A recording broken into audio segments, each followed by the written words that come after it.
തലസ്ഥാനത്തിലെ സാംസ്കാരിക വേദിയായിരുന്ന തീർത്ഥപാദ മണ്ഡപം 2020 ഫെബ്രുവരിയിൽ സർക്കാർ ഏറ്റെടുത്ത ശേഷം അടച്ചുപൂട്ടി കാടുകയറി കിടക്കുകയായിരുന്നു. ഇതിനെ ചൊല്ലിയുള്ള നിയമ പോരാട്ടങ്ങൾ നടന്നു വരികയുമായിരുന്നു. ഇപ്പോൾ ഹൈക്കോടതിയുടെ ഉത്തരവ് പ്രകാരം കോട്ടയ്ക്കകത്തെ 65 സെന്റ് സ്ഥലത്തെ തീർത്ഥപാദ മണ്ഡപം വിദ്യാധിരാജ സഭയ്ക്കും ട്രസ്റ്റിനും തിരിച്ചു നൽകാൻ ഉത്തരവായിരിക്കുകയാണ്. ശ്രീപത്മനാഭസ്വാമി ക്ഷേത്രത്തിൽ പൂജയ്ക്കും മറ്റ് ആവശ്യങ്ങൾക്കുമുള്ള പാത്രം കഴുകിയിരുന്ന പാത്രക്കുളമായിരുന്നു ഇവിടം. പത്മതീർത്ഥകുളത്തിൽ നിന്നുള്ള നീരൊഴുക്ക് നിലച്ച് വെള്ളം മലിനമായി കൊതുക് പെരുകിയതോടെ 1976 സി അച്യുതമേനോൻ മന്ത്രിസഭയുടെ കാലത്താണ് പാത്രക്കുളം മറ്റ് ആവശ്യങ്ങൾക്ക് ഉപയോഗിക്കാൻ തീരുമാനമെടുത്തത്.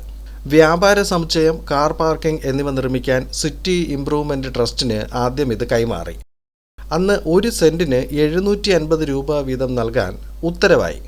എന്നാൽ അത് നൽകാത്തത് കാരണം പിന്നീട് ശ്രീവിദ്യാധിരാജ സഭയ്ക്ക് കുളം ഉൾപ്പെടെയുള്ള സ്ഥലം കൈമാറി. സർക്കാർ നിശ്ചയിച്ച തുകയുടെ 50% ആദ്യം അടയ്ക്കണമെന്നും ശേഷിച്ച തുക 2 വാർഷിക തവണകളായി അടയ്ക്കണമെന്നുമായിരുന്നു കരാർ.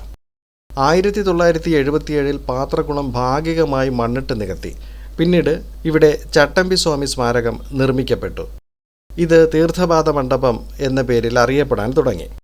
സർക്കാരിന് നൽകേണ്ട മുഴുവൻ തുക സഭ നൽകിയിട്ടില്ലെന്ന് ആരോപിച്ചാണ് 2020 സ്ഥലം ഏറ്റെടുത്തത്. എന്നാൽ ഇത് നൽകിയിട്ടുണ്ടെന്ന് സഭ വാദിച്ചു.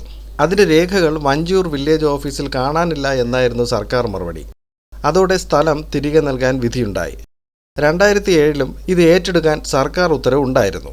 ഈ സ്ഥലത്തെ സംബന്ധിച്ച് ശ്രീ പത്മനാഭസ്വാമി ക്ഷേത്രം ട്രസ്റ്റിന്റെ കേസും സുപ്രീം കോടതിയിലുണ്ട്. അതിനാൽ സർക്കാർ ഉത്തരവ് പ്രായോഗികമല്ല എന്നാണ് കോടതിയുടെ നിരീക്ഷണം.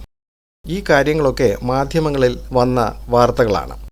എന്തൊക്കെയായാലും തലസ്ഥാനത്തെ നിരവധി സാംസ്കാരിക പരിപാടികൾക്ക് വേദിയായ തീർത്ഥപാദ മണ്ഡപം വീണ്ടും പഴയതുപോലെ പ്രവർത്തനം തുടങ്ങും എന്ന് പ്രതീക്ഷിക്കുന്നു.